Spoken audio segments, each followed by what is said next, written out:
Olá pessoal, sejam bem-vindos. Hoje a aula é sobre a democracia no Brasil do pós-guerra.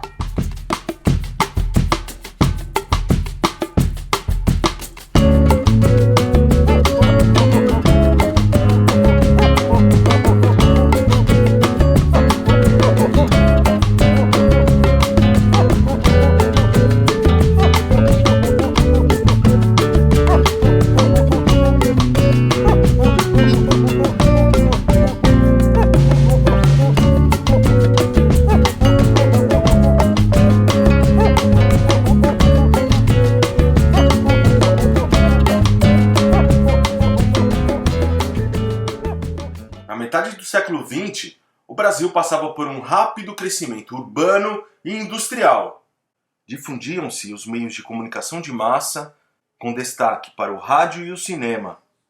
E estabeleciam novos padrões de comportamento e de consumo.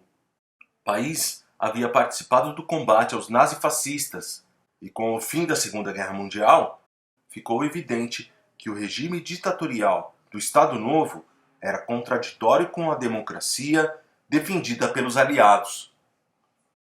No final de 1944, cresciam no Brasil movimentos políticos que defendiam o fim do regime ditatorial e o retorno da democracia e das liberdades civis. Desde 1943, o movimento dos estudantes universitários, organizado pela União Nacional dos Estudantes, a UNE, fazia passeatas e manifestações protestando contra a ditadura.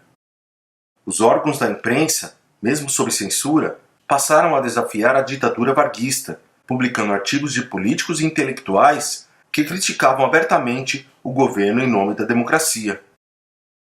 Pressionado por grupos políticos favoráveis à democratização e pelas manifestações estudantis, Vargas se antecipou e decretou um código eleitoral. De acordo com esse código, as eleições para presidente e também para a Assembleia Constituinte seriam realizadas em dezembro de 1945. Foi permitido, então, que os partidos políticos se reorganizassem. A oposição liberal, formada pelas oligarquias estaduais, criou a União Democrática Nacional, a UDN.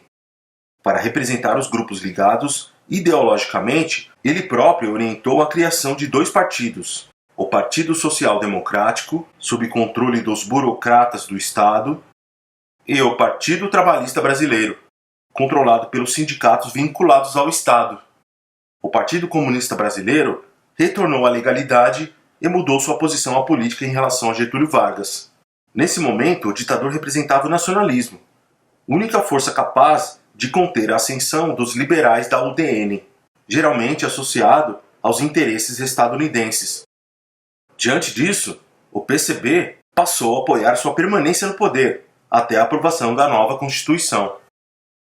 A propaganda do Estado Novo influenciava fortemente as camadas populares e informalmente estimulava o queremismo, movimento favorável à permanência do presidente Vargas no governo, cuja palavra de ordem era o "Queremos Getúlio". Esse apoio popular gerava apreensão, principalmente entre os políticos liberais e a elite militar, quanto às pretensões de Getúlio Vargas de permanecer no poder. Além disso, a pressão do governo estadunidense pela redemocratização e suas críticas ao populismo varguista, após sua aproximação a grupos políticos de esquerda, estimulavam civis e militares a conspirar pela deposição do presidente.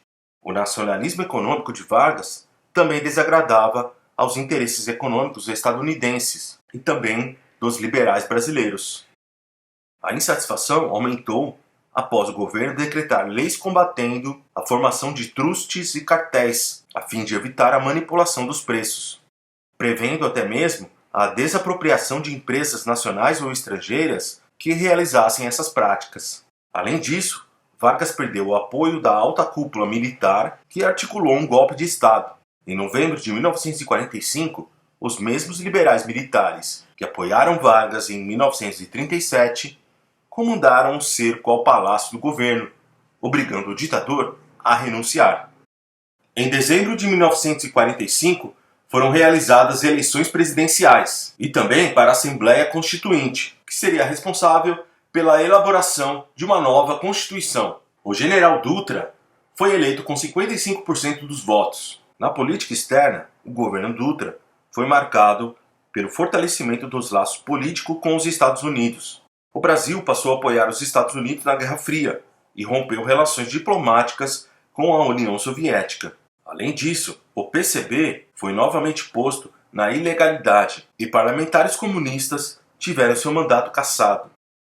Os funcionários públicos suspeitos de ligação com o comunismo foram demitidos e passaram a sofrer perseguições. A política econômica do governo Dutra teve duas fases. Na primeira, de 1946 a 1947, foi adotado o modelo liberal, com abertura para o capital estrangeiro e a redução das tarifas alfandegárias, o que proporcionou o aumento das importações. No entanto, por causa das dificuldades financeiras do país e da estagnação industrial nacional, uma nova política econômica foi adotada, restringindo as importações, provocando um pequeno aumento da produção industrial brasileira, voltada para o mercado interno.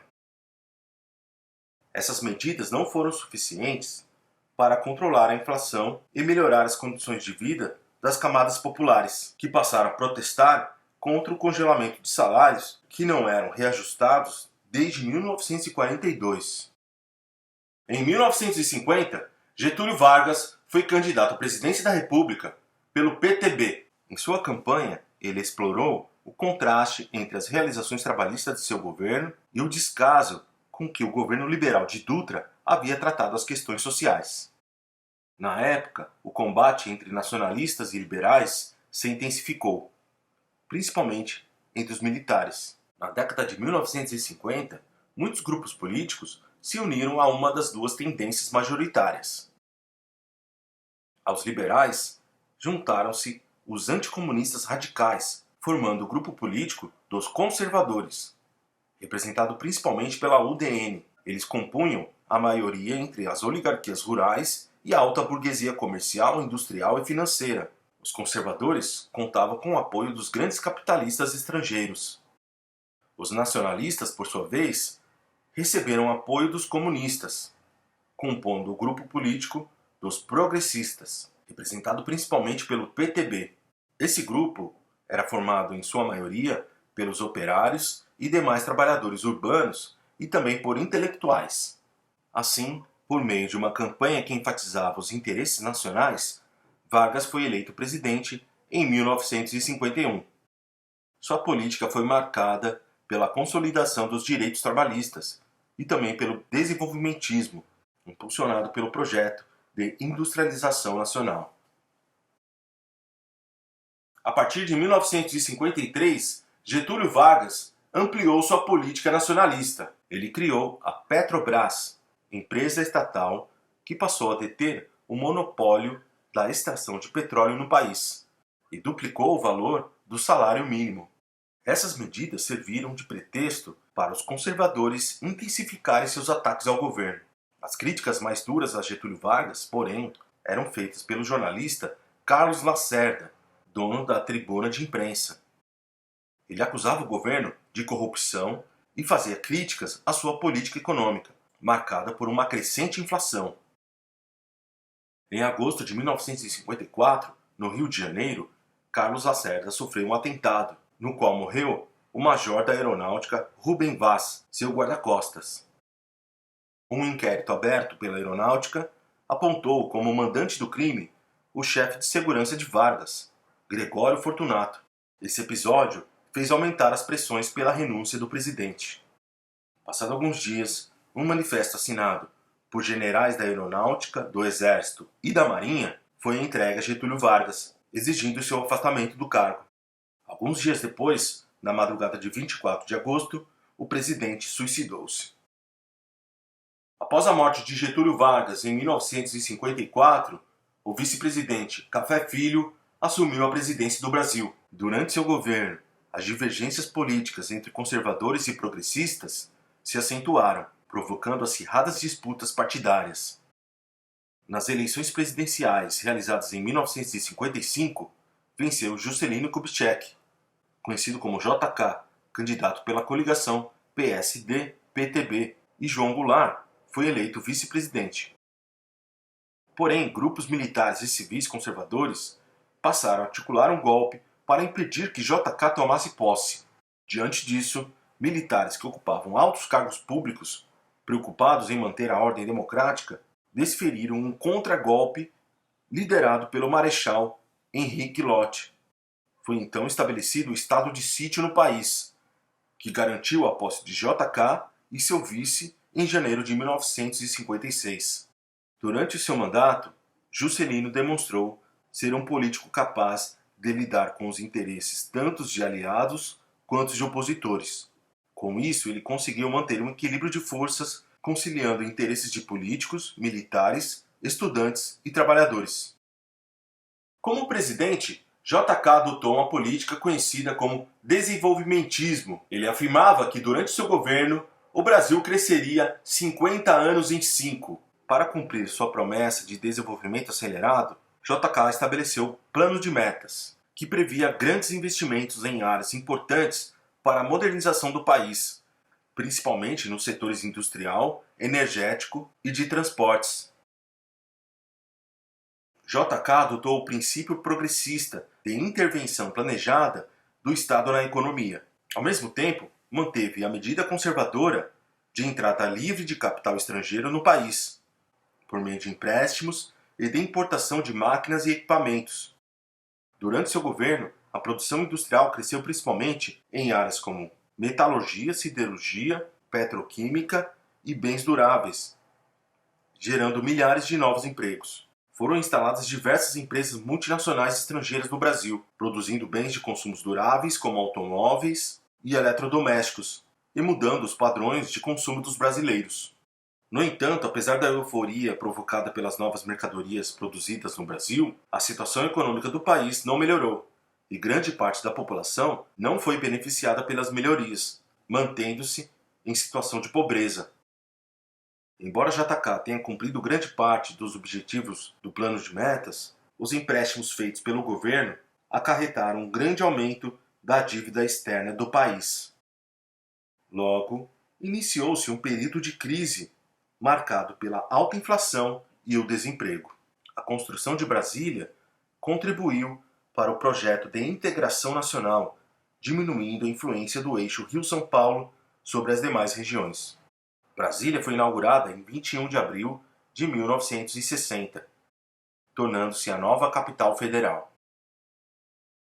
Alguns pontos da política desenvolvimentista de JK não tiveram impactos positivos. JK não criou mecanismos que limitassem a remessa de lucros para o exterior. Por isso, a maior parte do capital gerados pelas multinacionais foram enviadas aos seus países de origem. Para executar suas obras, o governo emitiu uma grande quantidade de papel moeda, o que acarretou uma enorme inflação. As ferrovias, sistema de transportes de baixo custo, foram abandonadas e o país ficou dependente das importações de combustíveis e derivados de petróleo. A falta de políticas voltadas aos camponeses aumentou o êxodo rural, provocando o crescimento desordenado nas cidades. O sucessor de Juscelino Kubitschek foi Jânio Quadros, que contou com o apoio da UDN. Jânio Quadros conquistou a simpatia das classes médias e de lideranças militares, defendendo a moralização das instituições políticas e o combate à corrupção. Ele também conseguiu o apoio tanto dos grandes grupos empresariais, ao afirmar sua defesa da livre iniciativa, quanto dos trabalhadores, prometendo que diminuiria as injustiças sociais. A política interna de Jânio Quadros foi conservadora e repleta de medidas polêmicas. Entre outras ações tomadas pelo seu governo, Jânio proibiu a realização de desfile de biquíni, a realização de rinhas de galo, a proibição de corridas de cavalos em dias úteis e proibiu o uso do lança-perfume. Ele ainda instalou inquéritos presididos por oficiais militares visando investigar todos os níveis da administração pública e dos atos do governo anterior. Nessa época, a política de emissão de papel moeda adotada por JK começou a gerar uma inflação crescente, que chegou a 30% ao ano. Além disso, a dívida externa atingia 3,8 bilhões de dólares. Diante disso, com o intuito de combater a inflação, Jânio adotou uma política de corte nos gastos públicos, restringiu o crédito, cancelou os subsídios dados pelo governo às importações, além de congelar os salários. Essas medidas agradaram ao Fundo Monetário Internacional, mas trouxeram grande descontentamento popular. Na política externa, ele procurou traçar uma linha independente e, por muitas vezes, contraditória. Tentou assumir uma posição de liderança entre os países do chamado Terceiro Mundo e de não alinhamento aos Estados Unidos. Reatou relações diplomáticas com a União Soviética e com a China e aproximou-se de outros países socialistas, chegando a condecorar o líder da Revolução Cubana, Ernesto Che Guevara. Além disso, mostrou-se favorável à independência das colônias europeias na África e na Ásia. Sem conseguir controlar a crise econômica e desagradando os setores mais conservadores da sociedade com sua política externa, Jânio passou a ser criticado por seus antigos aliados. Diante da crise, em 25 de agosto de 1961, Jânio apresentou uma carta de renúncia ao Congresso Nacional, alegando a atuação de forças terríveis que pressionavam sua saída. Alguns historiadores, porém, consideram a renúncia uma malfadada estratégia política. Eles afirmam que Jânio acreditava que sua renúncia não seria aceita pelo Congresso e que ele voltaria à presidência com mais poder e apoio popular, além de ajuda dos militares. Mas a estratégia teria falhado. O Congresso aceitou a sua renúncia e as esperadas mobilizações populares pedindo a volta do presidente não ocorreram. Com a renúncia de Jânio Quadros, quem deveria assumir a presidência era o seu vice, João Goulart. No entanto, vários políticos e militares se opuseram à sua posse. João Goulart, popularmente conhecido como Jango, havia sido ministro do Trabalho no último mandato de Getúlio Vargas e era um defensor da política varguista. Além disso, sua posse era vista pelos militares como uma brecha para infiltração de ideias socialistas, uma vez que Jango era considerado um político de esquerda. No momento em que Jânio Quadros renunciou, Jango estava em visita oficial à China e por isso a presidência foi assumida interinamente pelo comandante da Câmara dos Deputados, Ranieri Mazzilli. Jango foi proibido de voltar ao Brasil por questão de segurança nacional. Porém, o governador do Rio Grande do Sul, Leonel Brizola, conseguiu o apoio de chefes militares e de grupos civis em defesa da posse do vice-presidente. Essa mobilização ficou conhecida como Campanha da Legalidade, um acordo estabelecido entre as forças que tentavam impedir a sua posse e as forças legalistas. Jango aceitou assumir o poder em um sistema parlamentarista, a fim de evitar uma possível guerra civil, e tomou posse em setembro de 1961. Foi marcado então um plebiscito para o ano de 1965, quando o povo decidiria entre a manutenção do parlamentarismo ou a volta do presidencialismo. Logo após a posse de Jango, a situação do país era tumultuada. A inflação aumentava a cada mês e havia um déficit na balança comercial. Os movimentos sociais se organizavam, aumentando sua atuação e acirrando as tensões políticas. No campo, movimentos de esquerda, como as Ligas Camponesas, lideradas pelo deputado Francisco Julião, lutavam pelos direitos dos trabalhadores rurais e pela reforma agrária. Ao mesmo tempo, o movimento estudantil se radicalizava e participava ativamente das questões políticas do país. Trabalhadores organizados em sindicatos, como a Confederação Geral dos Trabalhadores, aumentaram sua atuação em defesa das causas trabalhistas. Em oposição a esses movimentos progressistas, os conservadores também se organizaram. Membros da igreja, grandes proprietários de terras e a elite industrial brasileira, associada a empresários estrangeiros, criaram órgãos como o Instituto Brasileiro de Ação Democrática, o IBAD, e o Instituto de Pesquisas e Estudos Sociais. Essas organizações tinham um caráter declaradamente anticomunista, criticavam a política social e econômica do governo Jango, o qual taxavam de populista, e atuavam, principalmente, por meio do financiamento de candidatos contrários ao governo, além de utilizarem dos mais variados meios para desestabilizá-lo, como jornais, produção de filmes, conferências, panfletos e lançamentos de livros. Diante dessa situação, João Goulart conseguiu antecipar o plebiscito.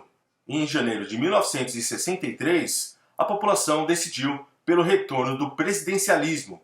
Jango então passou a governar com plenos poderes presidenciais. Uma de suas primeiras medidas foi executar o Plano Trienal, que visava combater a inflação, negociando a dívida externa, controlando despesas públicas e congelando os salários da população.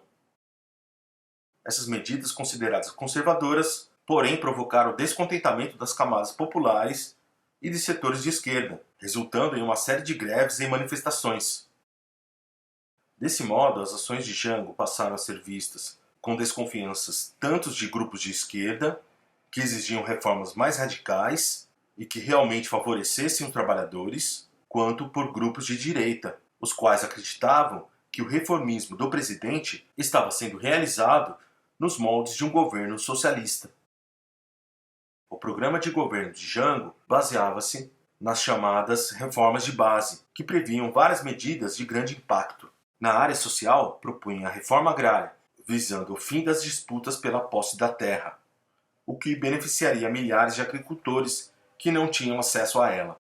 No campo político, concediam o direito de voto a analfabetos e a militares de baixo escalão, como sargentos e cabos.